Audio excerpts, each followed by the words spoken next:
Hey guys, welcome back to OverTakes. This is Kel. And I'm Misfit.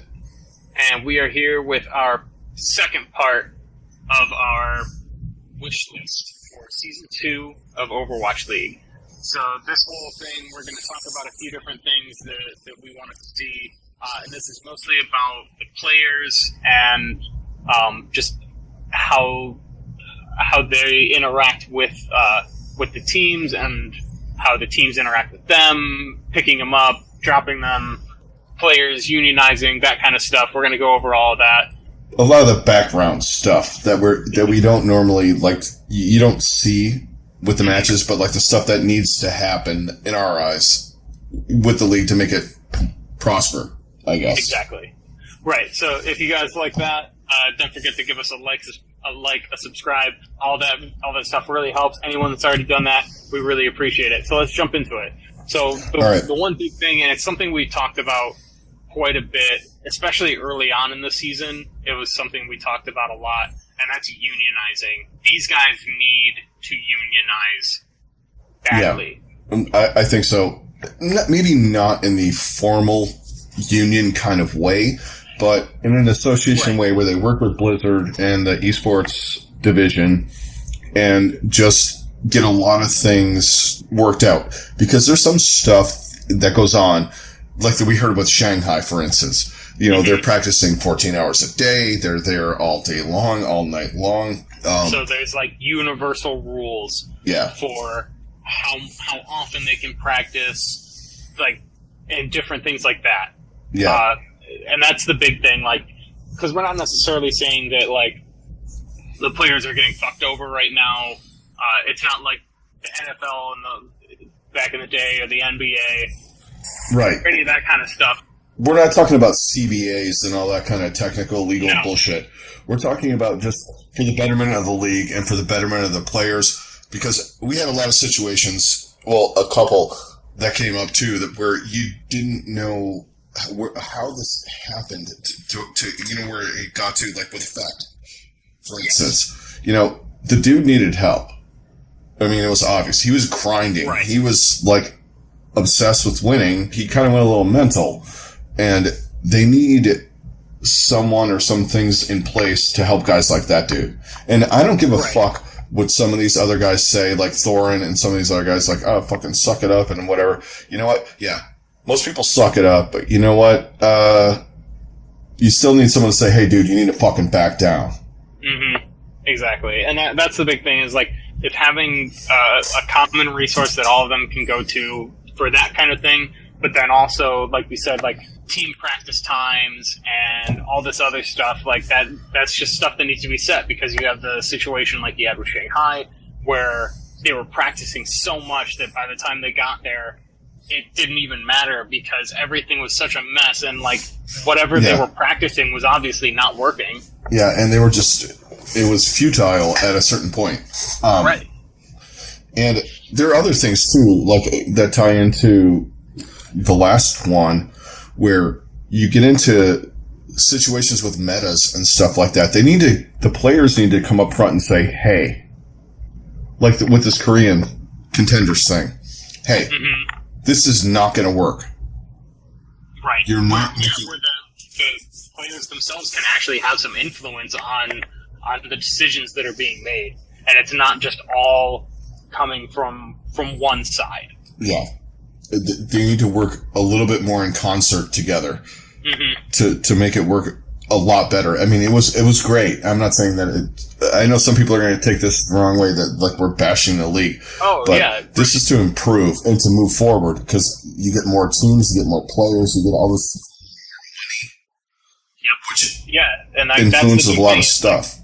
As it grows, these are things that have to get put in place, or else you're setting yourself up for something catastrophic. Yeah. Where I mean, big fail. Think of all the things that we already have had, and, like, you had the whole situation with Undead, you had the whole Dreamcasper situation, you had the Effect situation. Yeah, things with, like, XQC. Yeah. All of that stuff.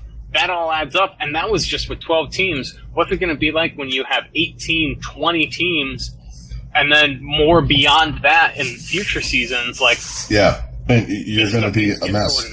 And you have to have like those things like they have in the NFL, like the rookie symposium, guys coming in and saying, "Hey, look, don't do this." Yeah, exactly. Well, I think that kind of also ties in with something we're going to talk about in a later episode, and that's the tier 2 part, and kind of having those contracts where you can have guys get called up. Like, you need like 2-way contracts, so some guys can play on your contenders team. You can basically have it like a real farm system. Yeah. And that's something we'll definitely touch on more. With we're going to spend a lot of time on tier 2. We're gonna spend probably a whole episode on that, if not a whole episode, more than half of one, because it needs to be reworked. So this whole thing can play out, better than it is, which is really good right now. Right. And this kind of all leads into something else that we've been wanting to talk about, and something else we really had an issue with, and there was a big issue with it, and that's the trade deadline being way too early. Yeah. And then just the ability to pick up players and for them to be eligible for the playoffs. Those things just need to get pushed back. Having it halfway through the season is just way too soon.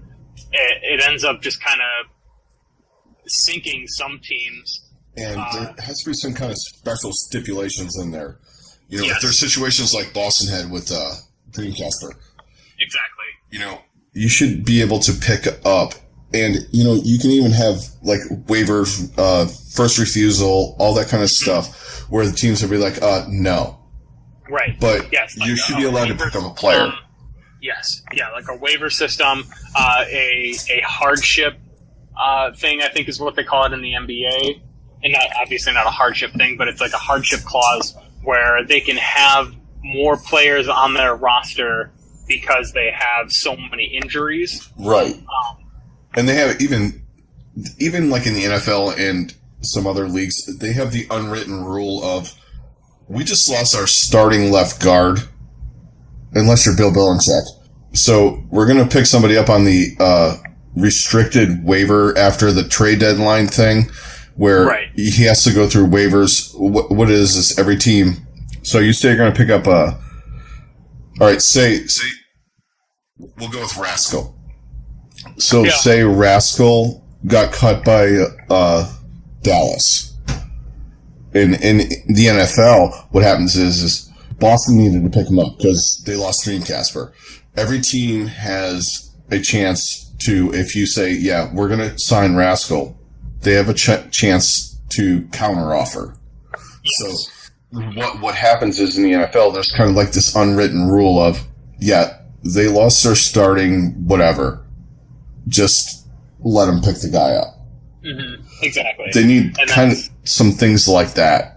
Yeah, for sure. Like that's 100% what I'm thinking, and something like that needs to happen. And then also just the trade deadline and all of that. It just needs to be later in the season. It needs to. Yeah, it was way too early. At the very, very least, it needs to be between stages 3 and 4. Yeah. Even in the picking up the play, like maybe the trade deadline is then. And then you can pick up players until like the last week or two of the season. Yeah. And they can still be eligible for the playoffs. And it's like, I really don't think that's going to have that much of a difference, because by that point, teams are going to be set enough that it's not going to really affect like the top tier teams or anything. And like, there's going to be somebody that you're not going to be able to pick up a guy that's going to have like such a huge effect on your team that you're going to all of a sudden be this like crazy good contender because you picked up this one player. Like, and I think that's kind of why they did it the way they did in this season, because there was that possibility, because not every incredible player is going to be completely locked down. There's going to be some guys that are going to turn 18. All that kind of stuff. So it makes sense. But at that point, like it's one of those things, as it grows, these are just things that need to get implemented. And this is a big one. Yeah, for sure. Because if you really think about it, the integrity of the playoffs kind of got thrown off. Mm-hmm. And it was thrown off after, stage 3, when we had the Dreamcatcher thing. And Boston was a solid. Right. And yeah, they went 10-0 in stage 3 and all that stuff, but what we all knew once the meta changed, they would be screwed. Yeah. So that's exactly what happened, because if they could have, like, it would have been completely different had they been able to pick up a player like Rascal or some of these other guys that were available at that point. Or someone from Contenders that could have at least been... They had no backup on DPS at all. Somebody that had a bigger hero, or a different hero pool than what Striker was gonna, or not Striker, Mistakes was gonna bring. Right. Because they could have still used in addition to what he had. Yeah, exactly. That's what I mean. Like, somebody to pair with him, so Striker can play the heroes that he is the best at and can carry, and then you have these other two guys to kind of pick up the slack and play whatever other heroes you need them to play. It's definitely something that they need to take care of. Yeah. Because you're, like I said, in my mind, you kind of fucked with the integrity of the playoffs with the, okay, you can't pick anybody up, even though this guy did something fucking insanely disgusting. Right. We're not allowing you to do anything. Yeah. It's like, sorry, that's the rules. Yeah. Like, that's really shitty. And it definitely screwed Boston over, and it would have been a completely different situation had that not happened. So that's definitely the biggest thing that absolutely needs to change. Yeah. And they're pretty good with listening to feedback and getting stuff like that taken care of. But sometimes with this, it's one of those things for me. I see them kind of caving a little bit, but I feel like they kind of hardline a little too much. Yes, like they're too hardline in some things, and then they're way too soft on other things. Yeah. So I think that's kind of the main issue that a lot of people have, even some of the players, where like, hey, this guy's getting this punishment for this thing, whereas this guy is getting a way lesser punishment, even though whatever he did was just as bad or whatever. Like, that was a really big situation with a lot of the like EQO and Taimu. Taimu, and then versus the guys who were OGE. Yeah. The boosters and the boosters. Like XQC. XQC actually did the same thing that EQO and Taimu did. They just don't like him. I'm like a fucking XQC apologist right now. Well, I mean, to be fair, he was a much larger repeat offender. But I do understand that whole situation. Yeah, so that's like a whole... I mean, we pretty much already went over all that before. But the other thing that we wanted to talk about was the scheduling. Yeah. And there's a bunch of different stuff. How they're going to regionalize. Different stuff with scheduling. I would like consistency, not in the regular season, because like the regular or the stage stuff, you have your Wednesday, Thursday, Friday, Saturday things. That's all pretty much set in stone. It's when you get into all right, we have the playoff thing, and then, it's like this dynamic kind of weird stuff. You need it's set in stone. Yes. So, match 1, stage playoff, starts at 3 or 4 or whatever time you want to start it. Mm-hmm. The second match is starting at 6. Right. Unless the other one goes into overtime. You can't do this rolling. All right, so this was a 3-0 bloodbath, and it ended in 45 minutes. So that's not. Right. And then the other matches moved up an hour and a half. Like we had in, what was that, stage 3? Where the playoffs took like about, 2 hours instead of the normal like 3 or 4. You can't do that. It's just like it needs to be when it's set. Like that's the time that it's going to be. That is the time that it needs to be played. Because there was times where I missed games because it's like, oh hey, this is we both did that. It's time now, and it happened even during the regular playoffs. Yeah, there was a game where we thought it started at 7, but it started at 4, and it's like by the time we realized it was already half over. Yeah. They gotta come up with just a plan and not this. I understand there's people international. You know, you have people in London, you have people in Korea. It's different times than the United States, but to set a time, you got to stick with it. Yeah, that's the biggest key. I mean, there's that, and then there's also going to be. I mean, they're going to have to be doing more days with all these other teams. I imagine we're probably going to get Sundays are going to get filled with games, and possibly even Tuesdays, where like Monday is really the only day off, depending on how many teams come in. Well, they're going to have to run it like baseball, where you have just this flexible kind of schedule where things are going on every day of the week, which is what I'm assuming they want. Right. I mean, that's definitely, I think, the plan down the line. But and season 2 is going to be kind of a weird mix of that kind of stuff too. That's kind of what I'm getting the feeling of, because it's all going to be played in Los Angeles, but they're going to try to schedule it more around the teams when they would be the home team or whatever. So like I get that, and that's cool. But yeah,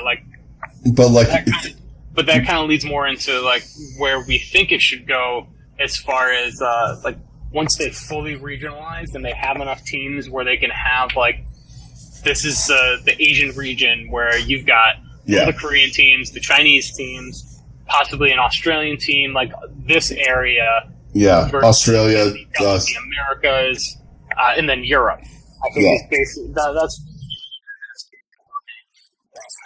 You can do like Europe, like all of it, and then Asia. You can kind of split Asia up like into two, maybe like Southeast Asia, and then like the Korean Australia thing, and then Americas, and then we were thinking is I know a lot of you guys watch soccer.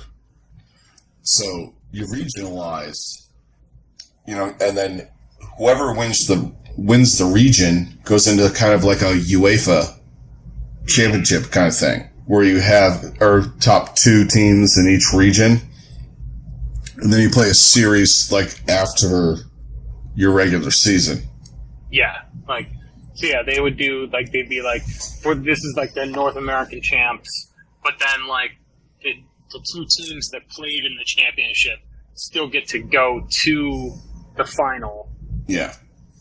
So yeah, like that kind of thing. I think that's the ideal, and it's really what they should aim for, and it's kind of the model they should base it off of, because it's really the only sport in the entire world that is like that.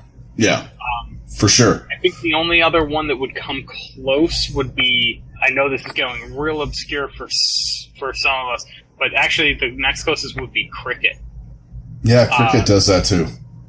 Yeah, so like that, but yeah, like that type of regionalizing, I think, is going to be the best bet for how they want to do it, and then that would be their ideal, where you've got games basically being played 24/7. Yeah, and exactly, because there's going to be a certain point where these Asian teams, they're going to lose fan bases because they're playing, America, and it's like 2:00 in the morning or whatever. You know what I mean? Or actually, that would be Europe, or 5:00 in the morning in Asia, because however it works. I'm terrible with time zones. I'm sorry, but you know what I'm getting at. They're going to have to do something like this, and it's going to make it great. And then what they can do after that is, you don't have to win the World Cup every year, because you have like this UEFA style championship thing, right? And then you do it like they do the World Cup in soccer, like every 4 years or every 2 years, or however you want to do it. Yeah, something like that I think would be ideal, and yeah, that would be. I mean, this is like the dream. It'll be really interesting to see how they end up implementing it to start. I think it really depends and is hinged on how successful Season 2 is with bringing in more teams, if they can really up the viewers and bringing in more people to watch it. But it has a real potential. This is not does. Just... It's really not as far-fetched as it sounds. Yeah, I know. And on the scheduling thing, the last bit is, and we've said this before, the All-Star game.